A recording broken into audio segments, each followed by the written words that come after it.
पश्चिम आणि मध्य रेल्वे मार्गावरच्या वांद्रे आणि कुर्ला स्थानकातून वांद्रे कुर्ला संकुलात म्हणजे बीकेसीत पोहोचणं हे नोकरदारांना सुकर व्हावं यासाठी MMRDAनं पॉड टॅक्सी प्रकल्प हाती घेतला आहे.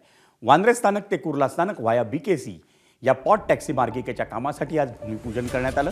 मुख्यमंत्री देवेंद्र फडणवीस, उपमुख्यमंत्री एकनाथ शिंदे आणि उपमुख्यमंत्री सुनेत्रा पवार यांच्या उपस्थितीत भूमिपूजनाचा सोहळा संपन्न झाला. वांद्रे स्थानक ते कुर्ला स्थानक व्हाया बीकेसी हा पॉड टॅक्सीचा मार्ग 8.8 किलोमीटरचा आहे.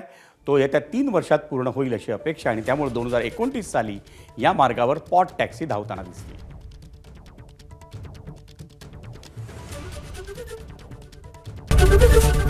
ABP माझा, उघडा डोळे बघा नीट.